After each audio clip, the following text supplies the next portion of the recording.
What is going on, YouTube people? Cards and Comics here. Wishing you and yours a happy holidays, Merry Christmas, whatever it is that you do this time of year. I hope it is treating you well. We are just a week away from the big guy coming down the old chimney, eating some cookies and milk, dropping off some things underneath the tree. Hopefully you got some good hobby stuff coming your way, whether it's maybe some sealed wax or some little ancillary things. All types of fun gifts you could get for someone that participates in the collectible space. Today was my local show. I'm recording this on Saturday afternoon. I had my local show today, Hartville, Ohio. Popped into there this morning. Slow when I got there, was busy by the time I left, like really busy. Very well attended show. I don't know how much of that was the flea market traffic, but the tables themselves were busy. I executed a fairly large trade at that show. I posted about it on social, so if you're not following me on Instagram and Twitter, you can find that in the link in the descriptions down below. I will talk about the specifics of that deal in a video this week, probably Monday or Tuesday. We'll just kind of see how things shake out. It's actually already recorded. I'm just not sure when it's going to get posted, but really fun trade there. I moved some Sotos and picked up a very rare 90s insert of a very popular player. So if you follow me on social, like I said, you've seen it, but I will give a full breakdown on kind of the thought process, what went behind it, the values, all that sort of stuff in a video sometime early this week. Today's video is sponsored by our good friends over at ComC.com. If you haven't noticed, and I know that I have, it seems like they have adjusted their login algorithm a little bit, so you're not getting constantly prompt for the authorization email. I know a lot of us were very frustrated by that. It seems like they have either tweaked, fixed, or solved that issue, feature, bug, whatever you want to call it. I'm all for enhanced security, but definitely was annoying signing in every single time. Another video you will see this upcoming week. I shipped a handful of cards home from ComC. I've been selling a lot of stuff over on the platform, a lot of Marvel stuff, a lot of stuff from some of the box openings that you see here on the channel. And I have turned in a stack, or I've turned a stack of random cards of just like, $5, $20, $15 things into a couple cards I'm really excited about. So those should be here early in the week. I do not have that package in hand yet. Once I do, we will run through those. I'm kind of excited for that box. There's some cool stuff in there. Nothing crazy. I think the most expensive card is a couple $100. It's mostly like $100 stuff and less. There's just some really fun stuff in there. I'm excited to get in hand and check out. So look forward to that video upcoming this week as well. And once again, if you are not doing deals over on ComC, what are you really doing? Get rid of those cards you got laying around. Send them in, sell them, and buy some stuff that you really want. Clean things up to end the year and start the year fresh. News-wise this week, I'll be honest, it's been a fairly quiet week. Not surprising, as we're kind of in end-of-year mode. I saw PSA put a cool post up kind of running down like all their numbers for this past year and some of the crazy submission numbers and stuff. I think I might talk about that separately, as it'll kind of bog this video down because there's kind of a lot to dig into there.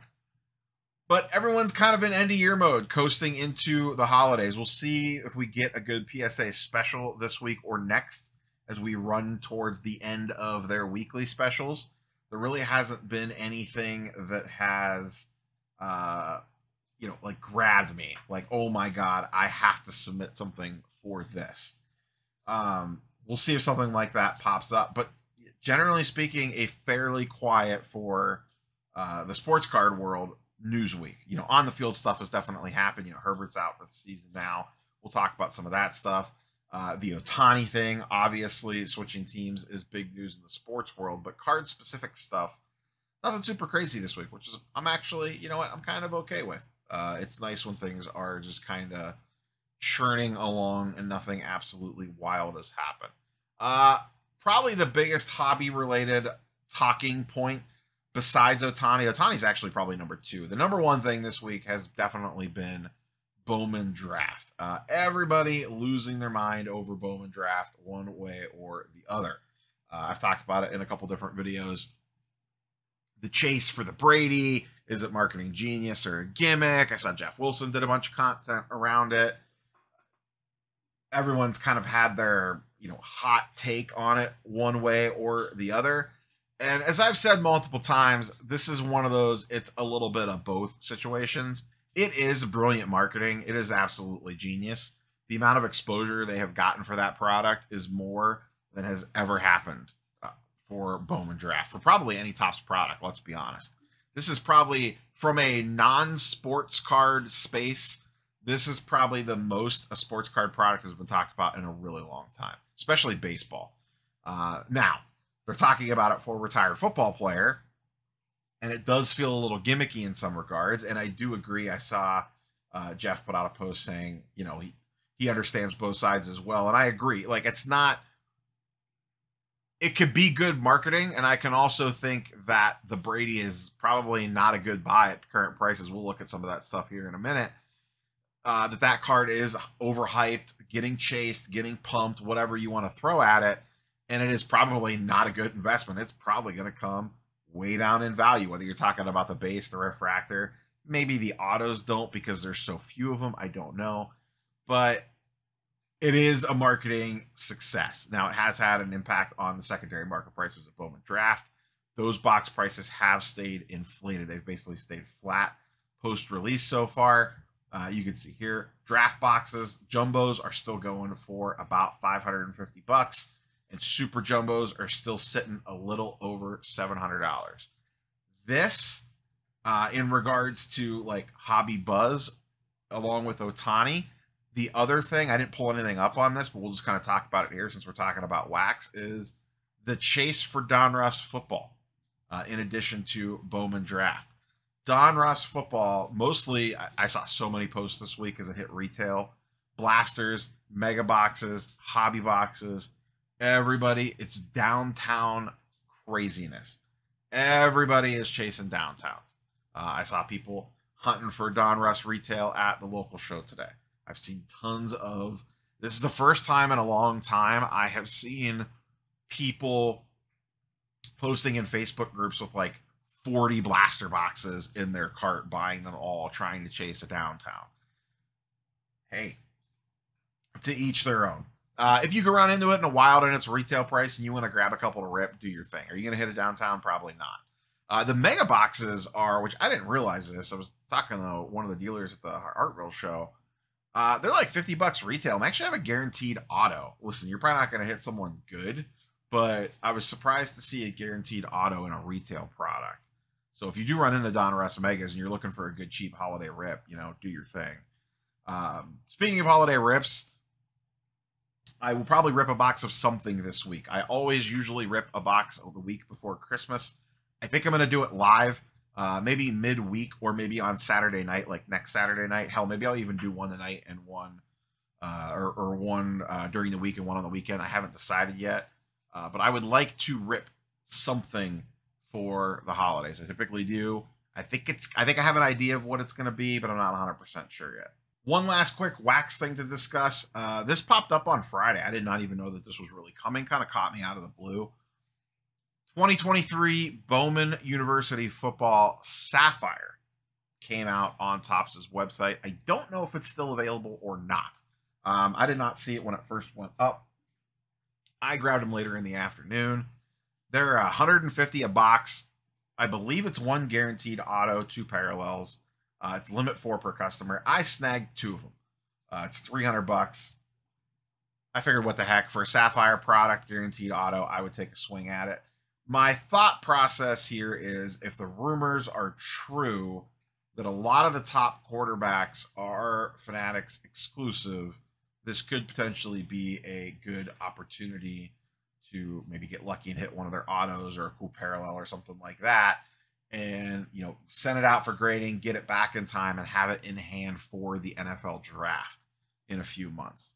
So that's kind of my thought process with it. I ordered 2. I am planning on ripping both. I don't believe I will keep any sealed, but just to kind of make you aware. Let me just check real quick. I'll see if that is still available or not. But like I said, that kind of snuck up on me completely. Yes, they still are on the website. You can order by the case or you can order an individual box.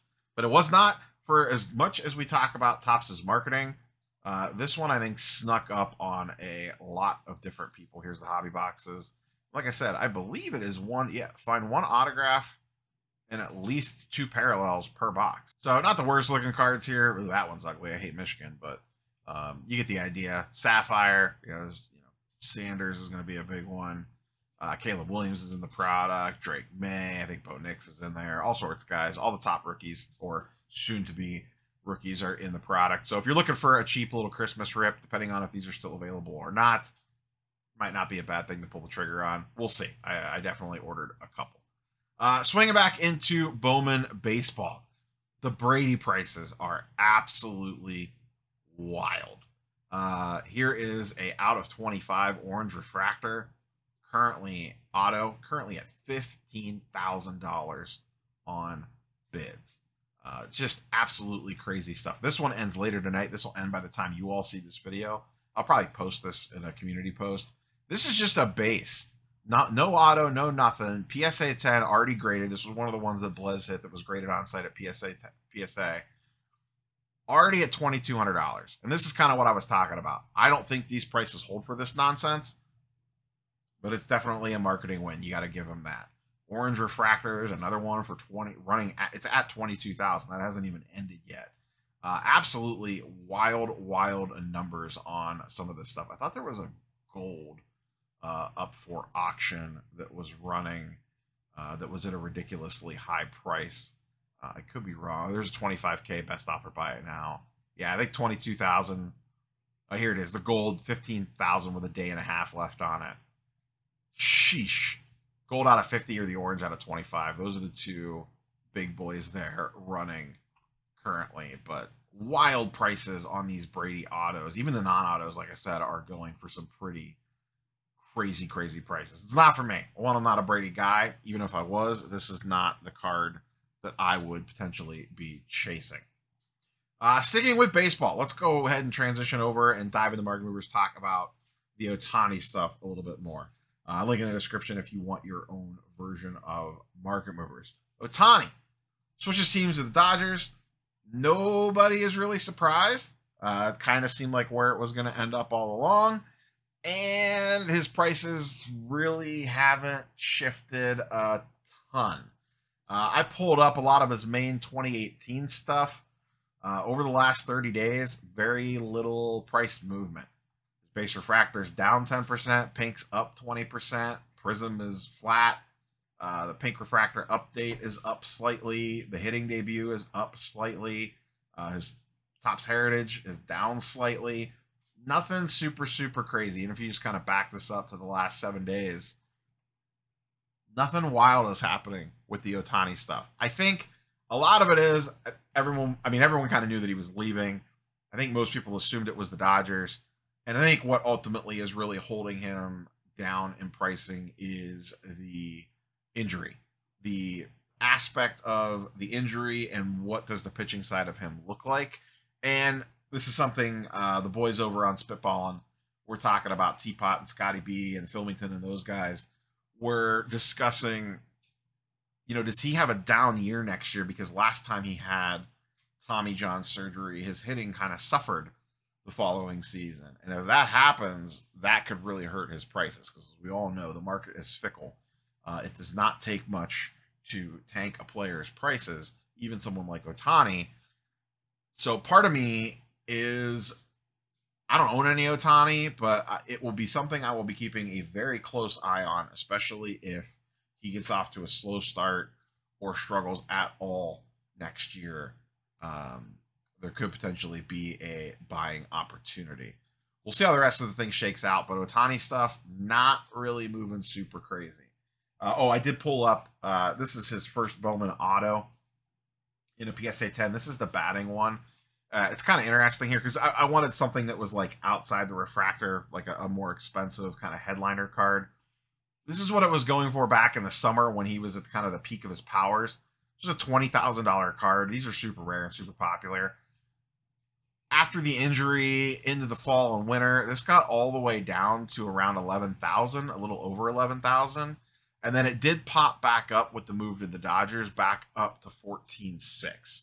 So it's still under what it was at peak summer prices, but it did get a bounce from where it settled post injury. So his super high end, if you want to use that as a one-off, did see a little bit of a bump up. The other player that recently switched teams, Juan Soto, we talked about him last week, but it was just kind of interesting to see. His prices are already starting to slow back down again. You can see the bump up here. Like this is where the transaction happened.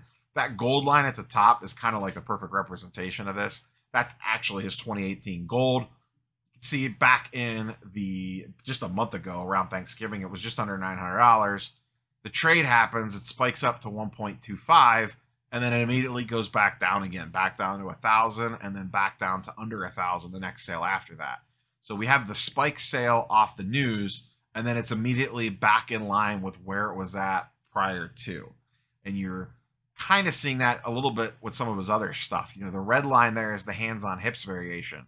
There's the spike sale the day of the trade for 625, and then the next one was down to 600. Even his more common man stuff, the pink refractor, spiked up and is already, kind of flattening back out. Next sale was a little lower. We'll have to see where the next one goes after that. But it seems like the steam is already starting to run out on Soto. That market's starting to slow down a little bit as everyone burns through all the stuff that was posted up. So we'll see how that plays out as we move through the winter and eventually head in to spring here. I do think Soto's name will continue to be hot. His prices aren't going to crash or anything like that. But I think the peak little spike has happened. I think we'll be in a little bit of a flattening period here until we get in the spring. And, if he starts hitting home runs in spring training or whatever, to juice him back up again. But I think a lot of people are concerned about him only being a one-year rental for the Yankees, that they're not going to want to pay him or that he's just going to want to leave or whatever. We'll have to see how that plays out. Yankee Stadium is not, though the lineup will probably be an improvement for him, though the Padres lineup was good too. The stadium isn't like a major boon to him either. So we'll have to see what happens. Definitely getting Yankees premium for sure. But still a TBD. I still really like Soto as a player, even though I have traded both my Sotos off. That was more of a they let you buy them back situation because his market was juiced because of the trade and leveraging that for the timing of it all. Next up, let's go ahead and shift over to basketball a little bit. Ja Morant is back this week. Also in the basketball front, rip my Cleveland Cavaliers. Darius Garland out over a month with a broken jaw. Evan Mobley out up to 8 weeks post knee scope. Not fun times in the Cavalier streets. But I digress. Ja back this week. I kind of wanted to take a look at two things. His long-term pricing, as in like over the last year, and then also kind of what's been happening since it bottomed out. So we have the Silver Prism and the Optic Hollow up here on the screen. Late last year, summer of last year, or I'm sorry, early 2023 into the season, the Silver PSA 10 was under $900. It started trending down. Obviously, the issues started to pop up. The first gun thing, then the second gun thing. You can see here, May 15th was where he got busted the second time, and it was announced that he was going to be suspended. A couple days after that is where he really bottomed out. So this right here, late May, early June, is really where his prices kind of tanked. And then on this pulled out version of this was the reason why I pulled up the 1 year version. He starts to creep back up, takes about a month. You can see early July, he kind of creeps back up again, doesn't get anywhere back to the levels that he was. Not surprising, there's still a ton of concern about him. But we get out of the major trough period, and then he just basically kind of just sits. And it bounces around a little bit, sure, but it basically kind of stays flat right around that 500 number. Every once in a while, one will pop up to 550, and then maybe it drops back down into the 400s, and then it pops back up to 500, and then back down to 400-ish, and it just kind of bounces all around in that $400 to $500 range, really since July 1st. So the last, what is that, almost 6 months now, it's basically been there. If we shorten things up and go from the absolute bottom of the market, which, like I said, is just a couple days after the announcement of his second gun suspension. Silver Prism is up 25%. So if you bought low in here, let's see, that says 385. Let's just say around 400-ish. You're sitting at about 480, 500 right now. So about $100 increase, give or take. Optic Hollow actually hasn't really moved at all. It didn't dip that much to begin with. And this is usually, we've seen this multiple times with multiple players, not necessarily with something like this, but with injuries and other nonsense. Typically, this right here is the window of cheapness, and almost sometimes the cheapest is immediately after, because usually what you see happen is stuff goes sideways and everyone wants to get out. The people that don't want to hold it to zero, they just want to cash out, get their money, and go do something else with it. They all flood the market. So a ton of inventory hits, tons of supply hits. There is not enough demand because of whatever the issues are that's going on, the current pricing, whatever. Prices tank. They level out for a very short period of time, and then all that inventory that got dumped on the market gets burned through. It changes hands. It all sells. There's new bag holders on it. They're not going to immediately flip it for the same price, most likely, so they're going to tuck it away. That supply leaves the market, and then prices start to slowly tick back up again. So, and that's what we see here. All that supply got thrown onto the market. People gobbled it up. They're willing to sit on it. The people that didn't sell were already ready to ride or die with it. Inventory gets gobbled up, and then prices start to creep back up again, and then we kind of flatten out at whatever the new price is going to be. In this case, like I said before, that $425, $400 to $500 range, just kind of depending on the given day and time. So that's kind of where we sit with Ja coming back. We'll see what happens. Team's a mess. They are way under 500. They are way out of the playoff picture. We'll have to see what he has. The Grizzlies have tons of other problems beyond Ja being out with injuries and all that. But we'll see what happens. Ja is back, and at minimum, he's exciting to watch play basketball. You got to give the guy that. He is a talent on the basketball court, and he is fun to watch. Just checking in on, I went 90 days here. That puts us back to early September, so a little bit before the season started. Yikes. Some of these card prices have just gotten murdered since the season started. Some surprising ones on here, some not surprising ones on here. The biggest cash drop dollar figure, this is Silver Prisms. AD, Anthony Davis, down 40%. That's a $1,000 drop. This one, I'm not surprised that he's down. I'm surprised it's down that much because he's playing fine. Like, he's having a perfectly fine season. And that is down a ton. Damian Lillard had the big buzz for the trade to the Bucks. They've been a little up and down. They've been fine. Once again, they're not terrible. They're one of the best teams in the East. I think they're in the top 3 in the standings. They don't look great defensively. There are definitely some issues with that team. But Dame's been okay. Down 33%. Part of that is probably the pump because of the trade.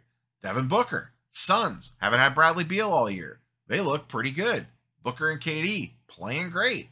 Silver Prism, Booker, down 42%. I mean, he's like a long shot MVP candidate. If you listen to the talking heads.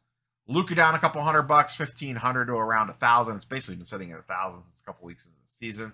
Austin Reeves way down, super pumped in the offseason.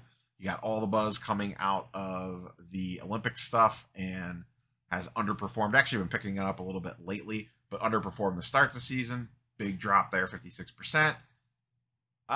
Josh Giddey, we're just going to kind of move past that one. Down 72%. Check your IDs. LaMelo Ball, hurt again. Hornets, meh in regards to a team. His prices continue to come down. 35% drop, down to $350 on his Silver Prism. Cade, another one, super pumped over the offseason. Everyone really excited about his summer play with the Olympic squad or the U.S. select team and all that. Pistons have been an utter disaster. Down 50%, down to $200 in his Silver Prism. Zion down slightly. Ben Simmons down slightly, obviously. Even Embiid down slightly. Lots of downs. Anthony Edwards, Timberwolves, playing fantastic. Edwards, perfectly fine year. Down 22%. Evan Mobley, my boy, hurt and was underperforming prior to getting hurt. Paolo, Magic on fire. One of the best teams in the East to start the season. Banchero's been great. Down 33%. Tons of drops. We're not going to go through any more of these, but you get the picture here. Some of these guys, it makes sense, like Josh Giddey. Some of the guys, it really doesn't. At least it makes sense that they're down. I'm just surprised they're down this much. But I guess basketball, maybe the prices are still a little overinflated on everything. Let's close out with football. We'll do one going up and then look at a little bit of a mess. Jordan Love, back on the upswing. He's really been playing strong the last couple of weeks. Once again, I kind of sucked this chart out. We went out 180 days, a little bit more than 180 days, which takes us back to mid-June. His silver prism was going for around $400-ish. That's about where it's going for today, 400, 450. But early part of the season, he struggled. Struggle bus was real.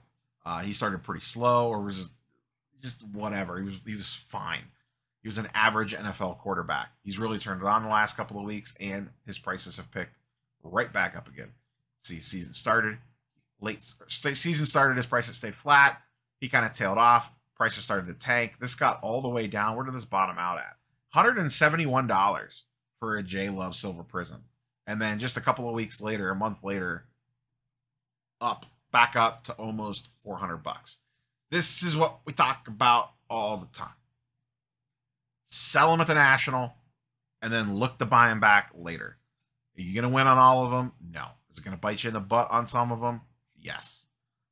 But if there's a guy that starts slow that you truly do believe in, like if you were really a Jordan Love believer, even if you played it smart and emptied your pockets at the National, you could have easily bought back in season here. Other than Brock Purdy and maybe Tua to an extent,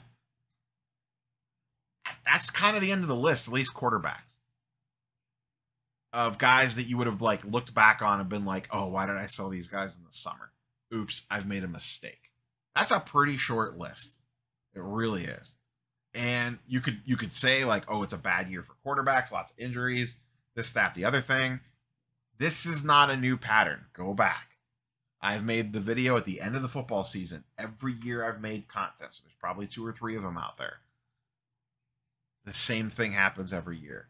Next to no players hold their value from the beginning of the season to the end of the season and actually end up in the green. Dak's another one. We talked about him last week. Perfectly fine. No one really was pumping him one way or the other. He starts the season actually playing fine. No one seems to care. Then all of a sudden we get in season. He goes on a little bit of a run. Cowboys get a little bit of pump to them. And next thing you know, his card prices are flying up to the moon. His stuff's still creeping up this week. So let's keep that in mind. Some of the best deals to be had, some of the best flips are in season ones. Now you got to kind of guess right or use whatever your mystical crystal ball football skills are. But let's close out on this one. Our boy Herbert now done for the year along with Burrow. Justin Fields actually on a little bit of a rebound. We'll have to see what happens here, but let's run through these really quickly. These go back to July 1st, Silver PSA 10 Prisms. Herbert down 50%. Burrow down 50%. Fields down 55%. Like I said, intriguing one there because Fields has actually been playing pretty good since coming back from injury. Actually played Cleveland this week. I'll be curious to kind of see how that game goes. But down 55% as we stand. That might be one that in 3 weeks, maybe we're looking at it, and he's on the upswing again. I own no Justin Fields cards. Trevor Lawrence, this is the PSA 9, just FYI, because the PSA 10 is a ghost. Down 37% since the start of the season. Once again, Jaguars as a team are playing well. Lawrence as a player is playing fine as an NFL quarterback, not putting up massive numbers. And that you need both to be able to drive value. And last but not least, Patrick Mahomes, even the great Mahomes, down 15%. He feels like one I'm a little concerned about. They have not looked great all season long. The lack of weapons are 100% showing. And did they really throw a temper tantrum after last week's game? Because that's what it felt like. I don't know what's going on with them. It feels like there are some cracks in the armor there. I could eat crow in a month when he goes on a massive playoff run. I'm sure the comment section's already pissed at me, because anytime you say anything not praising Mahomes, the internet gets mad. That's fine. Do your thing. I'll drive engagement. All good. I'm slightly concerned about his overall prices. I get that he has a lot already baked. Like we talk about stuff being baked in. His cake is half cooked already in a good way. He has a lot of the stuff you'd want to have already. But at $3,000 for his PSA 10 silver, people are expecting a lot more still. And I just don't know that it's there. Not a knock on him. It's more of a knock on the team they've put around him. He has no wide receivers at all. They all suck. And Kelsey, amazing player, but even Father Time catches up at some point. He's definitely not having a Kelsey-like season. Maybe part of that is because the wide receivers suck so bad that they're just focusing on taking him out of the game. They don't really have much of a running game. Pachenko's been okay. He's hurt now. I don't know. Weird year for the Chiefs. As always, curious for your thoughts and comments down below. I do play, this is an informal update, just very quickly. I do play Dakota Sports Cards Anonymous in week 1 of the playoffs in the Content Creator League, so we will see how that plays out. We were off to a pretty tight start. He had Devontae Adams. I had Zaire White, but I picked off the waiver wire last minute because I needed a running back. Projections are very, very close. We'll have a good idea later today on Saturday, as we both have players playing today. Those games have not fired off yet. The Vikings, Bengals are playing now. So we'll see how that ends up. Maybe we'll do a little bit of an update next week on it, since we are in the playoffs now. Regularly scheduled video next Sunday for sure. Probably won't be anything up on Christmas. And then we will be getting into some end of year wrap up stuff, looking back, some stuff looking forward. A lot of pickup videos this week. Like I said, I got the one with the trade. That should be an interesting talking point. That'll most likely be up on Monday, tomorrow. I've been in buy mode, taking deals on stuff. That'll be a video. I had a whole bunch of stuff that came in the past week or so, most of it being comic books. And then I have a big shipment coming from ComC as well, along with some other stuff. And then anything that pops up. Still waiting on Gem Rate. If you're listening, get your butt in gear. Waiting on that Universal Pop Report to launch officially. I've been playing with it on the back end. It is really, really cool. Lots of content that can be made around that thing. That's all I got for you, boys and girls. Have a great week. Get your shopping done. Catch you on the next one. Peace.